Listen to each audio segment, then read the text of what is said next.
Students, welcome to my channel. My name is Shalini.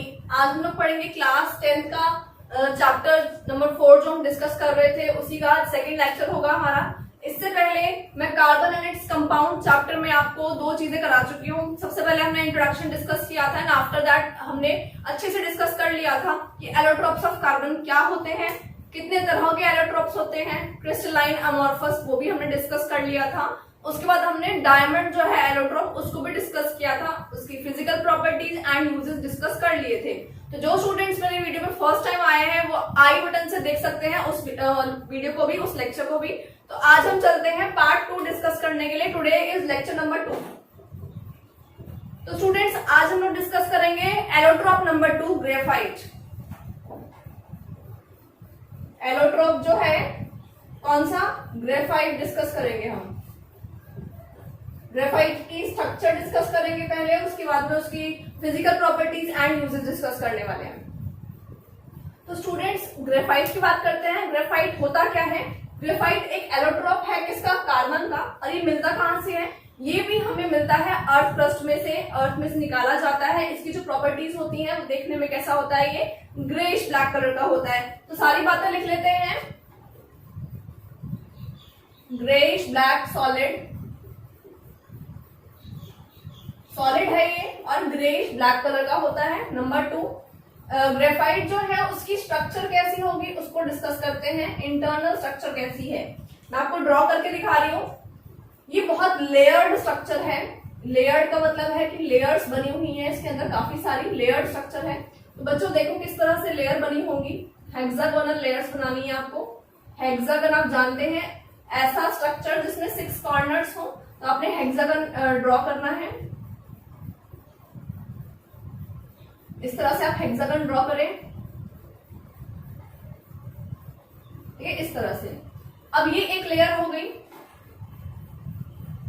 ऐसे ही एक और लेयर होगी इसके नीचे, सेम ऐसे ही बनानी है आपको। उसके नीचे अप्रोक्सीमेटली बना लीजिए।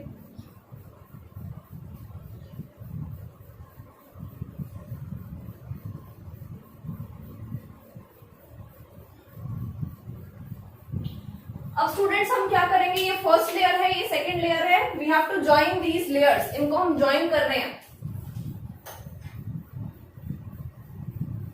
एग्जैक्ट उसी पॉइंट से ज्वाइन करना है आपने, जो पॉइंट कॉरेस्पॉन्डिंग आ रहा है उसके।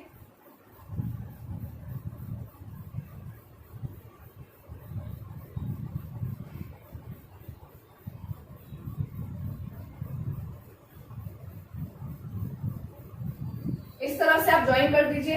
तो आपको हल्का हल्का समझ में आ रहा होगा, ये बिल्डिंग लाइक स्ट्रक्चर है। जैसे हम लोग फ्लैट्स में रहते हैं तो फ्लैट्स में क्या होता है बच्चों, first floor, second floor, third floor, इस तरह से होता है, और बीम डली होती है।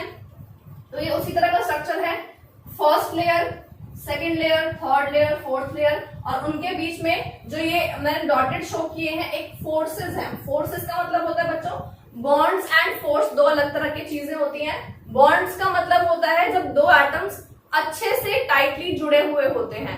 बट जब बॉन्ड की बात मैं नहीं कर रही हूँ, मैं बात कर रही हूँ फोर्स की। फोर्स का मतलब क्या है कि force is just an attraction, वो एक सिर्फ अट्रैक्शन है। तो बच्चे बॉन्ड तो दो तरह के हम पढ़ चुके हैं, covalent bond, ionic bond. But covalent ionic bond तो यहाँ बनेंगे जो दो एटम्स के बीच में। ये स्ट्रक्चर जो मैंने हेक्सागन का रिंग का बताया है, इसमें बच्चों हर कॉर्नर पे ये कार्बन है, ये कार्बन है, ठीक है। These are carbon. अब ये देखो कि एक कार्बन अपने अलावा कितने और कार्बन से जुड़ा हुआ है। हर कार्बन अपने अलावा 3 अलग अलग कार्बन से जुड़ा हुआ है, ठीक है। तो we can write each carbon is attached with each carbon is attached with 3 other carbons। मतलब कि हर कार्बन जो है आपका, each carbon is attached with 3 other carbons। Her carbon अपने अलावा 3 कार्बन से अटैच्ड है। इसका मतलब है कि 3 बॉन्ड्स तो बन चुके हैं, एक और बॉन्ड बनना बाकी है, उसका इलेक्ट्रॉन अभी भी खाली प्रेजेंट है। तो बच्चों आप जानते हो जब इलेक्ट्रॉन खाली रहेगा तो वो क्या करेगा, इधर से उधर मूव करेगा, घूमेगा फिरेगा। और जब इलेक्ट्रॉन मूव करता है एक जगह से दूसरी जगह तो उसको क्या कहते हैं, राइट, उसको हम करंट कहते हैं। तो तो इलेक्ट्रॉन जब फ्लो कर सकता है, इलेक्ट्रॉन्स खाली प्रेजेंट है वहां पे, जिसका कोई काम नहीं है, जो बॉन्डिंग नहीं कर रहा है, तो ऐसे इलेक्ट्रॉन्स जो कहीं ना कहीं बैठे हुए हैं, मैं इलेक्ट्रॉन्स शो कर देती हूँ आपको।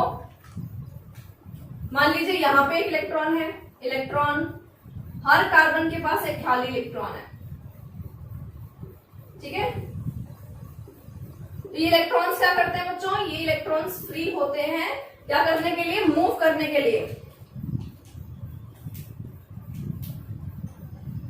One electron free with each carbon. अब ये क्या करेंगे, इलेक्ट्रॉन्स फ्री होंगे, मूव करने लायक होंगे, तो ये ट्रैवल करेंगे एक जगह से दूसरी जगह और क्या करेंगे, कंडक्ट करेंगे इलेक्ट्रिसिटी को। तो इसी वजह से जो ग्रेफाइट होता है बच्चों, वो बहुत अच्छा कंडक्टर माना जाता है। तो यहाँ पे हम लिख देते हैं ये है hexagonal ring, hexagonal rings of carbon, carbon की बनी हुई है, ठीक है। और इनके बीच में कौन सा बॉन्ड होता है, कोवेलेंट बॉन्ड होता है, कोवेलेंट बॉन्ड, क्योंकि कार्बन कार्बन के बीच में ही बॉन्ड है। तो बच्चों नॉन मेटल्स के बीच में जो बॉन्ड होता है, अगर नॉन मेटल्स है, दो नॉन मेटल के बीच में कोवेलेंट बॉन्ड होगा। अगर एक मेटल होता है, एक नॉन मेटल होता है, तो वहां पे आयनिक बॉन्ड आ जाता है। तो यहाँ पे आयनिक बॉन्ड होने की चांसेस नहीं है, कोवेलेंट बॉन्ड होने की ही चांसेस है। तो बच्चों ये डिस्कस हो गया हमारा। ये क्या है, जो मैंने ग्रीन कलर से शो किया है, इनको हम बोलते हैं van der Waals forces, van der Waals forces of attraction.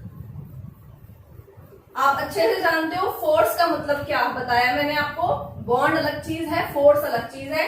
तो ये है von der wall force of attraction, मतलब कि दो लेयर्स को जोड़ के रखने में, अट्रैक्शन मेंटेन रखने में ये काम कर रही है वॉन डर वॉल फोर्सेस। तो बच्चों क्लियर हो गया आपको, इस तरह ये दो लेयर्स हैं, इसके नीचे एक और लेयर भी होगी, और लेयर्स होंगी, तो ये एक लेयर्ड स्ट्रक्चर है, लेयर्ड स्ट्रक्चर है। तो स्ट्रक्चर आपको क्लियर हो गया। अब यहां से 2-3 क्वेश्चंस बनते हैं। Question number 1, why graphite is electrical conductor, क्यों कंडक्टर होता है ग्रेफाइट? तो उसका आंसर आपको पता है, सभी के पास एक फ्री इलेक्ट्रॉन है, जिसकी वजह से वो क्या करेगा, वो इलेक्ट्रॉन घूम सकते हैं, मूव कर सकते हैं, इसकी वजह से वो कंडक्ट करेंगे इलेक्ट्रिसिटी को। दूसरी बात, ये जो देख रहे हो आप हेक्सागोनल स्ट्रक्चर, यहाँ पे तो बॉन्ड्स बने हुए हैं, बट एक लेयर और दूसरी लेयर के बीच में जो फोर्सेस हैं वो कैसी हैं, स्ट्रॉन्ग है या वीक है? तो बच्चों von der Waals forces of attraction जो होती है, ये वीक फोर्सेस होती हैं। कैसी फोर्सेस होती हैं? Weak force of attraction. जब वीक फोर्सेस होंगी तो ये इजीली ब्रेक हो सकती हैं या इजीली स्लिप हो सकती हैं, जिसकी वजह से ग्रेफाइट जो है वो एक लुब्रिकेंट बनाने में काम आता है, जिसको हम कहते हैं ग्रीस। आप जानते हो मशीन्स होती हैं बड़ी बड़ी, वहां पे साइकिल्स में चेन निकल जाती है साइकिल की, तो उसको सही से सेट करने के लिए ब्लैक कलर का बहुत ही ऐसा मटेरियल लगाया जाता है, ग्रीस बोलते हैं जिसको, है ना।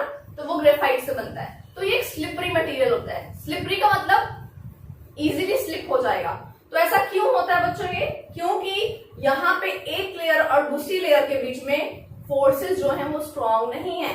अगर बिल्डिंग अच्छे से नहीं बनी होगी तो जब अर्थक्वेक आएगा तो बिल्डिंग भी स्लिप कर जाएगी, राइट। इसी तरह से जो ये लेयर्स हैं, इनके बीच में भी इतनी स्ट्रेंथ नहीं है because of weak van der Waals forces.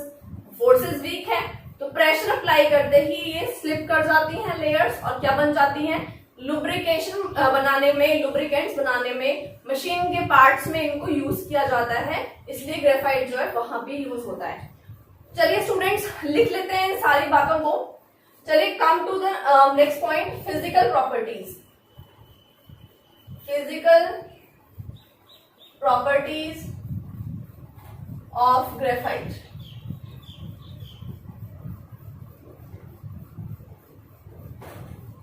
Physical properties of graphite. Structure के बारे में मैंने सारी इंफॉर्मेशन यहाँ लिख दी है, तो आपको कोई प्रॉब्लम नहीं आएगी स्ट्रक्चर के बारे में समझने में। तो बात कर लेते हैं फिजिकल प्रॉपर्टीज की। Point number 1, electrical conductivity.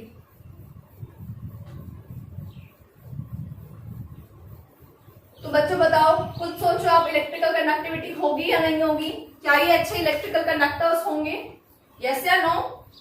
Structure आपके सामने है। Yes, they are good electrical conductors. लिख लेते हैं हम यहाँ पे, yes good conductors of electricity, good conductors of electricity. Reason क्या है इसका? रीजन आप जानते हो, रीजन लिख लेते हैं। ये क्वेश्चन आता है, बहुत इंपॉर्टेंट है क्वेश्चन आता है इसमें से बच्चों बहुत ज्यादा। तो रीजन क्या है इसका? मैं लिख रही हूं आंसर, वही सेम आंसर आपको एग्जाम में लिखना है। इन structure of graphite we can see that क्या देख सकते हैं हम लोग? every carbon is attached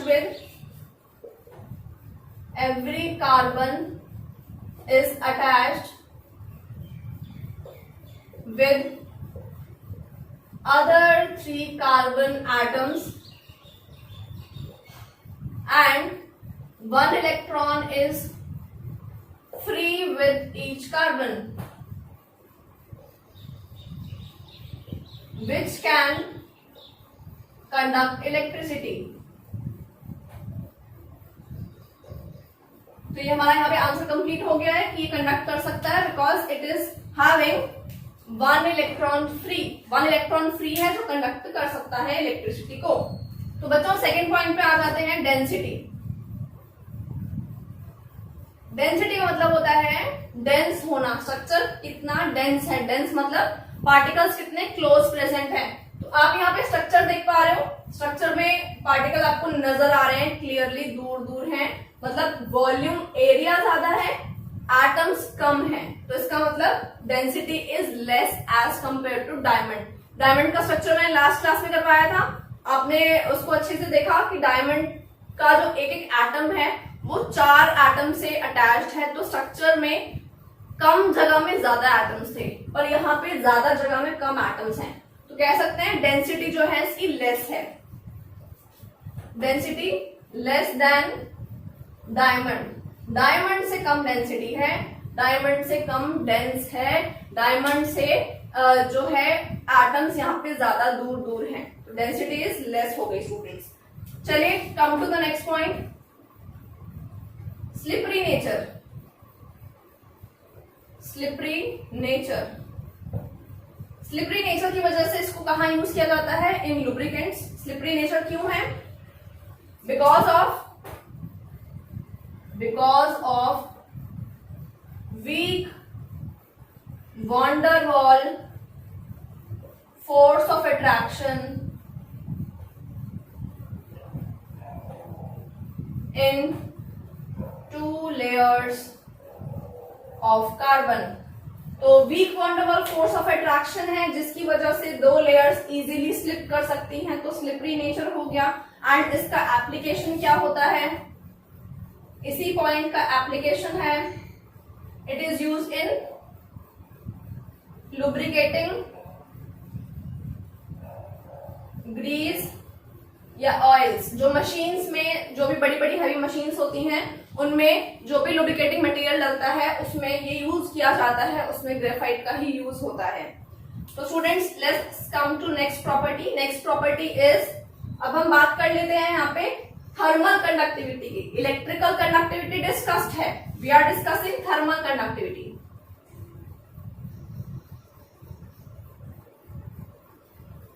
तो स्टूडेंट्स थर्मल कंडक्टिविटी का मतलब क्या है कि ये हीट को ट्रांसफर करेगा या नहीं।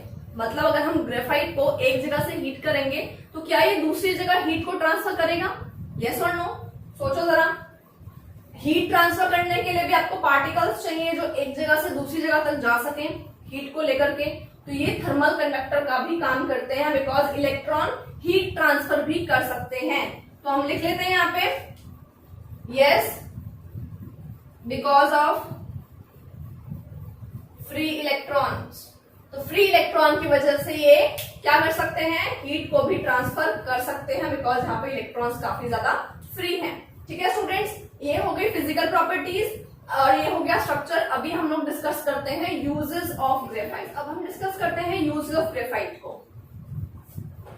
Uses of graphite. ग्रेफाइट के यूज कहाँ होते हैं? काफी सारे पॉइंट्स तो हम पढ़ ही चुके हैं ऑलरेडी। तो फर्स्ट पॉइंट है ग्रेफाइट की या कार्बन की बनाई जाती हैं इलेक्ट्रोड्स। इलेक्ट्रोड्स हम यूज करते हैं इलेक्ट्रोलिटिक प्रोसेस में। क्लास 10th के स्टूडेंट्स ने अपने चैप्टर 1 में पढ़ा होगा कि हमने वाटर को इलेक्ट्रोलाइज किया था, इलेक्ट्रोलिसिस किया था, जहां पे हमने थर्मल डिकम्पोजिशन, इलेक्ट्रोलिटिक डिकम्पोजिशन पढ़ा था। वहां पे एक मग के अंदर हमने वाटर लिया था, तो वहां पे हमने स्टूडेंट्स ग्रेफाइट की रॉड ली थी, इलेक्ट्रोड्स ली थी। तो ग्रेफाइट की electrodes of graphite are used in electrolytic और electrochemical cells। electrochemical cells के अंदर काम आती है, तो वहां पे हम इनको यूज कर लेते हैं। Electrodes of graphite are used in electrolytic या फिर इलेक्ट्रोकेमिकल सेल्स के अंदर काम आती है। सेकेंड पॉइंट पे चलते हैं। Graphite is used in making lubricant of machine parts। Machine parts जो होंगे उनके लुब्रिकेंट्स बनाने में काम आती है। क्यों आती है? Because of its soft and slippery nature. Soft and slippery nature है इसका, आप जानते हो, हमने अभी भी डिस्कस किया है। तो इस वजह से लुब्रिकेंट बनाने में काम आता है ग्रेफाइट। ठीक है स्टूडेंट्स, थर्ड पॉइंट पे चलते हैं। ग्रेफाइट जो है वो काम आता है हमारे इसके अलावा यूज करते हैं पेंसिल की लेड बनाने में। ग्रेफाइट जो है आपने सुना होगा, पेंसिल लेड। ग्रेफाइट को अगर हम मिक्स कर देते हैं, graphite plus wax plus clay, इसको हम यूज करते हैं, used in lead pencil core. तो पेंसिल के बीच में लेड होती है जो ब्लैक कलर की होती है, आप जानते हो पेंसिल यूज करते हो, तो वो किससे बना होता है बच्चों? ग्रेफाइट, वैक्स एंड क्ले से बना होता है। तो वहां भी ग्रेफाइट जो है वो यूज होता है, पाउडर्ड ग्रेफाइट यूज होता है। चलिए नेक्स्ट चलते हैं फोर्थ पॉइंट पे। ग्रेफाइट यूज करता है, हम लोग ग्रेफाइट को यूज करते हैं न्यूक्लियर रिएक्टर्स में। Graphite is used to trap fast moving neutrons. Fast moving neutrons जो होंगे उनको ट्रैप करने में इन न्यूक्लियर रिएक्टर्स में। तो वहां पे ये एज अ मॉडरेटर काम करता है, एज अ मॉडरेटर, क्योंकि ये न्यूट्रॉन्स जो है उनकी स्पीड जिनकी ज्यादा होती है उसको ट्रैप करने का काम आता है। तो as a moderator it is used. तो स्टूडेंट्स हमने डिस्कस कर लिया है अभी, क्या क्या डिस्कस किया है हमने? यूजेस ऑफ ग्रेफाइट डिस्कस किए हैं। चलिए आगे चलते हैं। हमने ग्रेफाइट पढ़ लिया पूरा, पिछली क्लास में डायमंड पढ़ लिया था। तो अब हम कंपेयर करते हैं डायमंड एंड ग्रेफाइट को। ग्रेफाइट एंड डायमंड की बहुत सारी प्रॉपर्टीज हैं जो आपस में कॉन्फ्लिक्टिंग है, उनको डिस्कस कर लेते हैं। तो एक जगह मैं लिख देती हूँ डायमंड, एक जगह लिख देती हूँ ग्रेफाइट।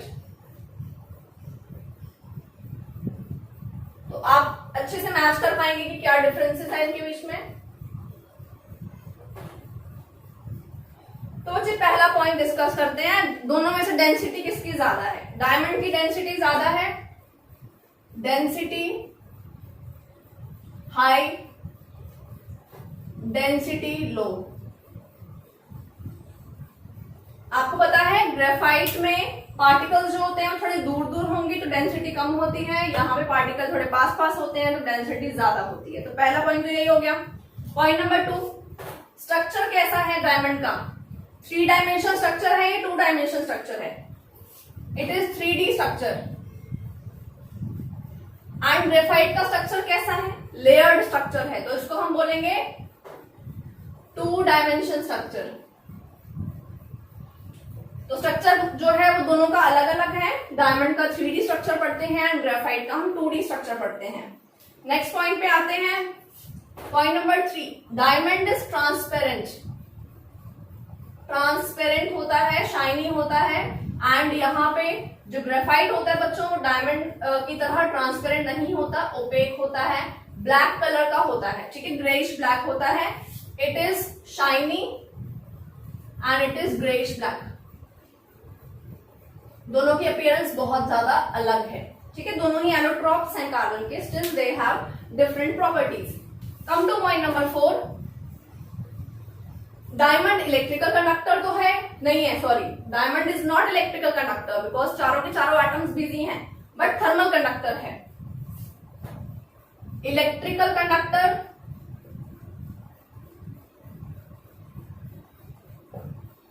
और थर्मल कंडक्टर दोनों में हम बात कर लेते हैं। Diamond is electrical conductor, no. Thermal conductor, yes. Graphite is electrical conductor, yes. Thermal conductor, yes. तो जो दोनों में ये पॉइंट का डिफरेंस है ये क्लियर हो गया आपको। Come to the next point, 5th point पे आते हैं। दोनों की स्ट्रेंथ में क्या डिफरेंस है बच्चों? Diamond is the hardest natural substance. आप जानते हो जो डायमंड है वो क्या है? Hardest natural substance. एंड जो ग्रेफाइट है वो क्या है बच्चों? Graphite is not that hardest. तो graphite is soft and slippery, ठीक है। तो हमने पढ़ लिए हैं बहुत सारे डिफरेंसेस डायमंड एंड ग्रेफाइट के। तो स्टूडेंट्स इनको नोट कर लेते हैं, उसके बाद हम चलते हैं फलरीन को डिस्कस करेंगे। फलरीन जो है वो एक अलग कंसेप्ट है, एक अलग इनका एलोट्रॉप है। क्रिस्टलाइन पढ़ रहे हैं हम फिलहाल तीनों। डायमंड क्रिस्टलाइन था, ग्रेफाइट भी क्रिस्टलाइन था, एंड हमारा जो फलरीन है वो भी क्रिस्टलाइन एलोट्रॉप है। उसको हम डिस्कस करेंगे नेक्स्ट क्लास में। अगर आपको ये वीडियो अच्छी लगी हो तो उसको लाइक जरूर करें, मेरे चैनल को सब्सक्राइब जरूर करें, एंड कमेंट बॉक्स में जरूर लिखें कि मेरा पढ़ाया आपको इजी लगता है या डिफिकल्ट लगता है। कुछ भी आपको लगे कि इंप्रूवमेंट करने की जरूरत है, जरूर कमेंट बॉक्स में मेरे को मेंशन करें अगर आप मेरी पूरी क्लास देखते हैं तो। Thank you students, bye bye.